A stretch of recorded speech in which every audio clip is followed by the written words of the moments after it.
So, what did your mom and dad make you feel like? Safe. Safe. Very important. Yeah, You can't do anything unless you feel safe. right. What did your mom do that made you feel safe? Her love, her patience. My father is in charge of feeling and patience. It's always patience, patience, patience, and patience. But you have to back up what that word means. You have to back up the fact that patience is the most important part of accomplishment. Of accomplishment. Because why? Why does Well, patience? because everything takes patience and time. Okay, Patience and time. Patience and time. Patience and time. Patience and time. It doesn't change. right. Does it change? No. No.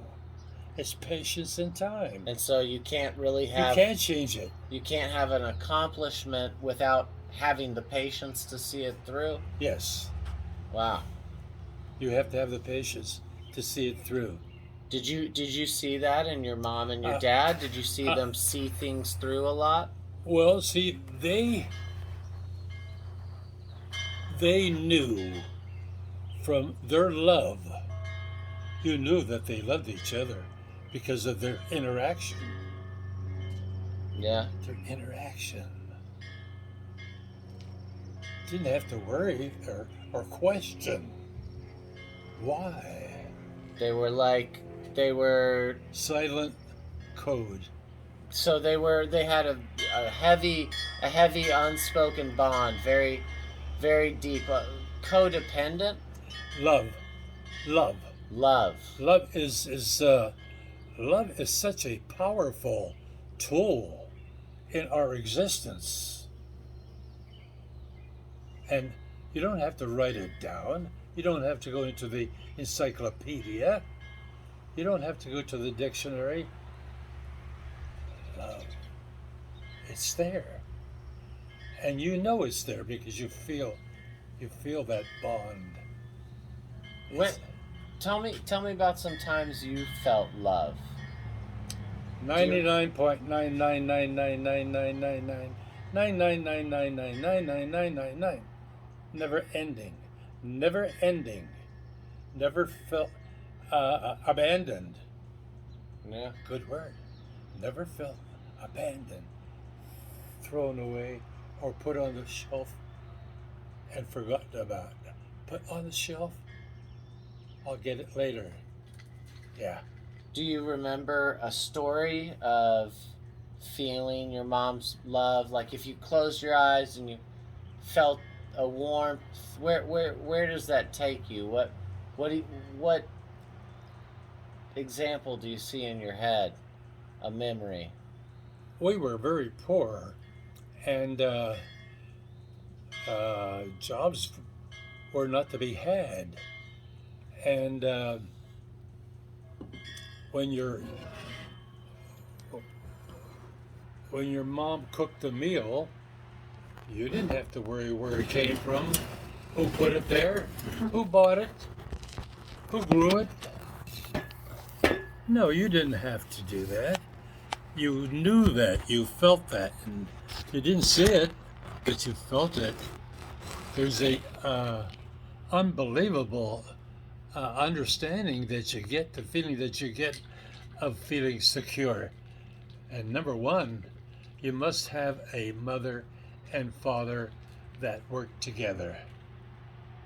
They must work together and helping each other. He can't be pulling one way his way because he's stubborn, and she can't be pulling it her way because of what he was from her. Right. Right. Now, What is this? that's together. That's the glue. Together. That's love. You cannot break that bond. You cannot break that bond. Right. It's there, unconditional. and you don't even question it because it's there. So, so as you got older and you left the house, But I didn't live for a long time. how Okay. how long? Oh gosh, I was. Uh, I'm trying to think if it was in my late 25s, third. I think maybe close to 30. And and when I had a job where I was uh, making a good, secure living, then I knew I was safe.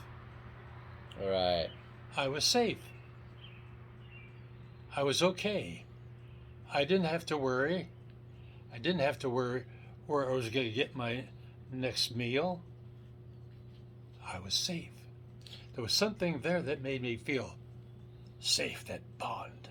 Now, while you were living there and looking for a job or work or something more stable, did you what was your interactions like with other people? Did you notice that they might not have love? Did Yeah. you feel what did you feel You like compared to them, to your you were peers? always observing. Observing means listening, watching, not saying a word. Not saying a word, All yeah. those necessary things. It's all part of the bonding, the secret information that you're digesting. Yeah. It's all secret to you. Nobody knows about what you're thinking except you. You. You. You. Right. And you know that mom and dad are there. Sounds like you were uh not conniving, but you were picking up on the nuances of people, trying to. It was. It's all part of preservation Right. because it's just an automatic thing that you want to survive. Right. Just a natural impulse in you. You don't have a shield and a shaft, Right. but yes, it's there. Right. It's invisible. Makes sense? How did you deal with other people? You've told me that story about the guy coming in and interrupting your work and you saying, "Oh, just shove off." Oh, my Basically, boss. right, My right. But boss. how did you deal with everyday people who were rude or I ignorant or just I was thought they knew more I was or not looking for an easy spot that I can punch them out eh, emotionally. Emotionally. A lot of this stuff happens here and here. Only two places. Of course, when you're a young man, the natural action of a young man is to find a mate, whether it be the monkeys in the forest or the elephants. well, I hope the young man doesn't go for monkeys or elephants. No. I love that, Sam. I love that. He'll be not getting love. That's for sure. He'll get something else. Let me tell you this little story about Tell me. this destroyer. This destroyer, it pulled into one of the docks out in the South Pacific, and they had a chance to go out on liberty, but they were always being pounded about venereal disease. Venereal disease. Don't get venereal disease, no matter how nice it looks, no matter how beautiful it looks. No. Always say no. But your physical well-being says, Yes. it's okay, it's safe. It's safe. It's safe. No. He'll tell you Yes, it anything. is. Yeah, it's safe. No. So you're getting ready to go on liberty. So you get down to the the medic, and he's going for his condoms. So the medic gives him as many as he wants. So he gives him maybe 4 or 5 packages or whatever, and he goes on liberty. So the story goes. It's all fictitious. Right. And he goes on liberty, comes back. He's got venereal disease. Mm. God damn it, George. How many packs of condoms did I give you? Oh, there was 5. What happened? Chief, I ran out. It's just meek as could be. Chief, I ran out. How simple could that be? Hey, when you're trying to get that message across to young men troops, keep it simple, stupid, and sometimes it might not even still connect. Yeah. One time, Grandpa, you told me a story. We many years ago, I was still in high school, and I was driving to go take care of someone's cats. And on the drive there, you gave me basically the same speech. Be smart. Always wear a condom. You never know. The girl might be lying. She might try and be trapping you with a kid. You can't trust it, and you don't know if it's safe. And you gave me this whole lecture, and I was listening to you. I mean, you would know best. And we reached the destination where I was cat sitting. I opened the door, and the husband and wife hadn't left town. As a matter of fact, I caught them right in the middle of that moment, and I walked in on both of them and went, ah! And they went, you stay there. They stay there, and they were in their skivvies and doing, what wives and husbands do. And I was like, oh, I'm so sorry. And I left, and I went back into the car, totally shocked from this experience, and went, ah. And you turned to me and you said, Sam, another thing about condoms. And it was without missing a beat. You were back on it, and it couldn't have been more poignant. Oh. I don't even think I told you that had happened for some time. No. Yeah. Isn't that amazing? Very funny. How that stayed into your very, very important information. Yeah. You kept that. Yeah. You didn't throw it away. No, you kept that because it was very important to you, and you thought probably your funny bone, you liked it. It's kind of a funny thing that happened. Right. But it's a lesson to be learned. Right. But I'm telling you, this is unbelievable. Unbelievable. Yeah. And What? Go ahead. I have to tell you, when I first saw Grandma. Yeah. Grandma worked in with fast food places called the A&P. It's just like your grocery stores here, and they have the cash registers, and they're all lined up, and each girl has her own register, and so on. And I walked in the store with my mom and dad. Yeah, I was single, of course, and curious. And I walked in, and her stand is right here, and I walk on here, and I went like this.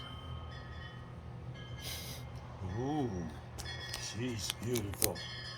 Just like that. Just like that. It just took me and blew me away. Do you remember what she looked like? What her hair was done like? I mean, she was probably in a uniform. She had kind of wavy hair, and it was black, and it was short. And that's when I first fell in love with her. And Never had eyes for anyone else. It was that time, that place, and that event. Time, place, event. Right. Isn't it amazing how things do run through your eyes in your life? Yeah. Your history catalog, your history. I mean your memory chain, and all of that. How there's certain things you keep, Right. and others it's just water over the dam, Right. as they say. Have you heard that expression? Yeah. Water over the dam. Sam, this is the most wonderful time I've had in memory lane. Yeah. In memory Yeah. lane. Yeah. Well, so after you start getting, work and some stability, and you leave the house, what was the job you had, and where did you move in? I When you leave, what's the job that allows you to leave? well, I did not leave. What I stayed at home and lived at home with my mom and dad, and I was working a lot of overtime. I Right. was working 10 hours a day, and I was saving the money, saving my money, saving my money, and saving my money, and saving my money. One day, and I'm riding to work with my dad, and because we work close to each other, and he would drop me off, and we're driving along, and I saw this old house. Wait, I think I'm getting stories mixed. You may be. I think I recognize some of this one, but Yeah, it's this all pertaining to Grandma. right. Yeah, when I first met her, and how I fell in love with her, but I didn't want anybody to know. Right. Where were you working when you met her? I was working as an apprentice tool and die maker Okay. for this stamping company at 90 cents an hour. Now the name of the company was the Stamping Cusick and Haynes. Cusick and Haynes. It was two men that were in business together. Cusick is man that had all the money, and Haynes, Mike Haynes, was the man that had the smarts in stamping. And this was in West Virginia, and right in Fallonsby, where I lived with my mom and dad. I know that place. And I was So saving funny. my money, and I bought this old house. Now Cusick and Haynes. It was a stamping company where they Stamping made company. parts for radios. They made parts for speakers. Right. They made parts for ironing boards. Do you remember? Was there a sign? What was the building like? It was a Quonset hut. A Quonset hut. It was a Quonset hut. Wow. And so what was that like working there? I didn't even think about it. It was just I was working 10 hours a day, Right, just plugging making away. money and saving money, saving money, saving money. Would you put it in a bank or you hide it? Put it in the bank. Put it Okay. in the bank. And taking care of my mom and dad, taking care of my mother and father. It was kind of a secret feeling that I had to pay them back for what I had, what they gave me. You're really appreciative Oh yes. and that's very sweet too. Very kind-hearted. Well, I think that's because of the way you're brought up in the environment, the condition, the economy. I think all those things together makes you aware of your plight, making you appreciate your mom and your dad for taking care of you, for feeding you, and all this security.